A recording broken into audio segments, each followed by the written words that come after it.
देखते हैं इस सवाल को जो ब्रिक्स के सेक्शन से पूछा गया है एएलपी के साइको एग्जाम में। चलिए देखते हैं पहला ए के साथ लगने वाले ब्रिक्स की संख्या। तो ए के साथ लगने वाला ब्रिक्स की संख्या अगर ये ए है तो ये भी ए है, यानी ये हो गया आपका पहला ब्रिक, ये हो गया आपका दूसरा ब्रिक और ये हो गया आपका तीसरा ब्रिक।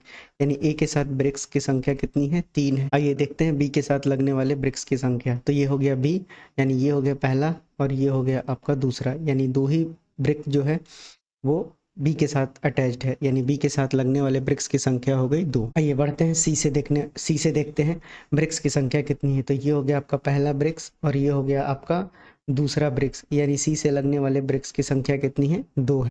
अब देखते हैं डी से लगने वाले ब्रिक्स की संख्या। तो देखिए डी से लगने वाले ब्रिक्स की संख्या हो गया, ये हो गया आपका पहला ब्रिक्स, ये हो गया आपका दूसरा ब्रिक और ये हो गया तीसरा ब्रिक्स, यानी डी से लगने वाले ब्रिक्स की संख्या कितनी हो गई? 3। ई से लगने वाले ब्रिक्स की संख्या, तो देखिए ई सेक्शन है तो ये भी आपका ई सेक्शन है, तो यानी पहला ब्रिक्स तो यही हो गया आपका लगने वाला, उसके बाद दूसरा ब्रिक्स ये हो गया और तीसरा ब्रिक्स ये हो गया, यानी ई से भी टोटल 3 ब्रिक्स लगेंगे। Thank you.